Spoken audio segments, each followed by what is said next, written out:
Raleigh, Clark. We don't have stats yet, but they will be en route. Congratulations. I don't know. They didn't make it their way down here yet. I mean, Glenn, where's your stat guy? Bob's doing scoring today. I'm just the moderator. And I told Glenn I don't like it up here. I like to be on the ground, but he made me come up here. So he did. He told me I can't do it Jerry Springer style. Okay. We are going to start with an opening statement from Coach Service. Then we are going to open it to questions for the student athletes. We are going to let them go and follow up with more questions for Coach. All right, Coach? Well, it started a little shaky, a little bit. I was a little worried about our young players and how they would handle this environment, the importance of the game. And then we drop a fly ball in the first inning, and it looked like, we might come unraveled a little bit there. But I give Raleigh a lot of credit. He's done what he's done a lot this year, got us deep into the game, got us through that first inning when we were a little wobbly. And then we made another mistake in the middle part of the game, fought through that, and, did what you're supposed to do in the first game of a tournament. Get us 7 innings, turn it over to bullpen, trust those guys. So I thought it was a well-played game, good pace to the game. I think the fans enjoyed it. I know we did. And, I can't say enough about Raleigh and Clark. Clark's, 2-run homer just lifted the entire team out of the dugout. So good job by these two men right here. Okay, we have stats coming down the line here, and we are going to open it up to questions to the student athletes. Just state your name and your affiliation, please. Matt DeMarinis, White and Blue Review. Raleigh, I guess, how good was everything feeling tonight? It looked like maybe you didn't quite have a good feel for the bottom of the zone, but you worked through that. I mean, what didn't you feel confident in tonight? What I did not feel confident with tonight, is that what you... That's rhetorical, but I mean, It looked like you were... Well, I can't say that anything really felt too good tonight. We just played these guys 2 weeks ago, and we got Zach on the mound for them tonight. We knew it was going to be a tight game, pitcher's duel, and it was just kind of all about hanging on until our offense came through, and Clark did, obviously, in the best way possible. I don't think it was anything that was just working too well. I think it was more the process and trying to get ahead of guys as much as I could, trying to get them to chase some stuff low, get some ground balls for my defense, and let the rest go to the offense. Matt Schumacher, Big East Digital. This is for Clark. Clark, you've had a heck of a couple weeks, man. You had those 2 diving catches a couple weeks ago at home, and now a 2-run bomb here tonight. What's this ride been like for you, the last couple weeks of this season? It's definitely been a little crazy, especially with some of the things that have been going on. But what really matters at the end is just the team's playing well, and we're getting the job done offensively and pitching-wise. Defense has been solid all year, so whatever us outfielders can do to contribute to that is always good. Keep these guys on the mound as long as we can. The team's playing well and getting the job done. So other than that, it's pretty good. John? John Nantel with the Omaha World Herald. Clark, can you just take us through the at-bat? I mean, it looked like you were squaring the bunt initially, and then I'm guessing a hit-and-run type call was on. What happened? Yeah, so we started off with a botched sacrifice bunt, tapped that first pitch. Next 2 pitches saw a slider, was also bunting, took it. Third pitch was bunting again. It was an outside fastball, took that, and then I think Coach got a little sick of me turning around to bunt, so called the hit and run, and was just trying to think low and get the barrel out to the ball, and just got it out there the right way. Matt? I guess for both guys, you didn't really go into the last weekend of the season playing your best baseball, and then you had the rain out. Watching in the airport as you guys kind of clinched your regular season title, did that provide a little bit of a shot in the arm, some momentum, even though you hadn't done it necessarily on the field? All right, Raleigh, why don't you start, and then Clark? Absolutely. I think any time that you get the number 1 seed for your conference, it's going to give us a little boost coming into our backyard as well. I know it was a weird way, but like Coach has told us a couple times, we're not going to give it back, and we're just going to take that momentum. It did give us a little bit. We celebrated in the airport, so it was kind of a little bit weird, but we're going to take that as far as we can into the tournament and the postseason. Yeah, like Raleigh said, we definitely want to do it on the field. Wish we wouldn't have got rained out that Sunday game or Saturday game. But yeah, we had a good time with it in the airport, watching the game, and everyone kind of going a little rowdy once we knew what was going on.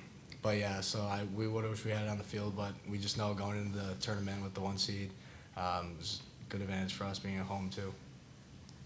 Megan O'Brien, Big East Digital Network. Raleigh, this team didn't have the start you guys wanted to in the season, and even in today's game with the drop fly in the first inning. But how have you been able to put this team on your back and not let anything affect you when you're on the mound? I don't know if it's putting the team on my back necessarily, but like Coach has mentioned, we have a lot of young guys, and I think a lot of the credit goes to them for helping to lead our offense and not shy away from a bad start. It could have been really easy for them too, and I don't think anyone would have blamed them. But like speaking of Isaac today, is one of those standout freshmen making that great play in the hole. That gives a guy like me some pretty good confidence out on the mound who's a ground ball guy, and just take that into my next start. Matt? I know you guys, you play here a lot at home. You're here every weekend, you're at home.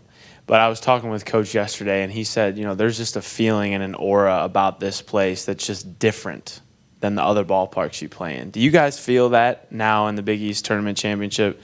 The crowd's electric. There's more on the line. It's kind of a win or go home type of situation. Clark, you want to take that first? Yeah, absolutely. I think playing here all year at home, especially some games, we kind of maybe took it for granted sometimes. But this place is truly a special place, especially with the crowd we had behind us tonight. Whenever they're in it and whenever we're in it, it's just electric and really just keeps us going, gets us going out there. And whenever that's going on, we know we can play with anyone. All right, Riley, you want to follow that up? Yeah, absolutely. This park, not only is it great for pitchers like myself and the rest of the guys on the staff, but it's just great to play in your own backyard. It's like Clark mentioned, it's electric. The fans were great tonight, getting into it as much as they could, not ever letting us slip. Or when things started to go bad a little bit in that middle of the game, we caught ourselves before we got out of hand, and just ended up being great. It's great to be in your own backyard. All right, we're going to go to John. Any other questions after John for the student athletes?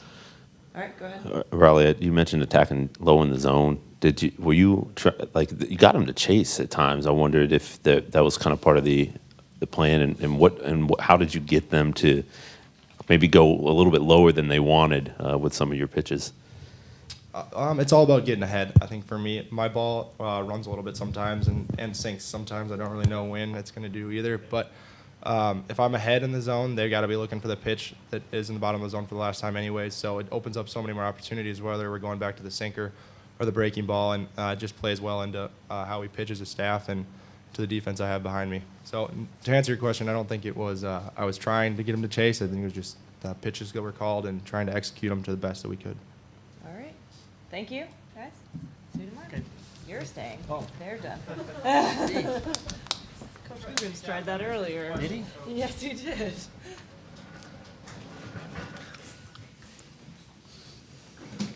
All right, questions for Coach John Fanta. Yes, John Fanta, Big East Digital Network. Coach, when you think about the guy you got in Raleigh Lacey as a freshman, we were talking about it yesterday, to the pitcher he's become for you this season, he's been that guy that you can rely on. What comes to mind? Well, he's really done it for 3 years, and a lot of you don't know his story, but Raleigh was a true walk-on. We didn't make any contact with Raleigh in high school. He visited campus one day, and we had a chance to speak with him in the lounge in our baseball offices, and he asked for an opportunity, and I said, why not? 6'3", right-handed pitcher. You never know with pitchers. And we saw a little bit in him as a freshman. He didn't pitch at all. And then he went out that summer and pitched in the summer league and did a tremendous job. And then he's been our Friday guy ever since. So, Raleigh won 9 games last year, I believe. So this isn't a surprise that he's gone out here and done what he's done here in that Friday role the whole season. We kind of have grown to expect that really out of him. He's a strike thrower. We demand our pitchers throw strikes. We put a heavy emphasis on defense, even though it didn't look like it at times tonight. But you can't defend the walk, and Raleigh has really done a tremendous job in throwing strikes. Matty Marinus, White and Blue Review. It seemed like Prendergast's first couple innings, you blink and you miss him. What changed in the middle part of the game where you guys started to work his count a little bit? Well, we keep track of pitches, both our pitchers and the opposition, and he had thrown 13 pitches and got 6 outs. So we told our hitters we now have to take some pitches here. We went into the game hoping that they would be aggressive. Well, they were, but they were making easy outs. So we said, hey, we got to work him a little bit for 2 reasons. We got to give Raleigh a chance to take a deep breath over here, and then we got to try to get him into some pitch counts. And the next inning he threw 26, so I thought, okay, that's good. The next inning he threw 22, that's good. And then we finally got to him. But we were just making too many easy outs. You can't make 6 outs on 13 pitches. We had to change something up, and we did.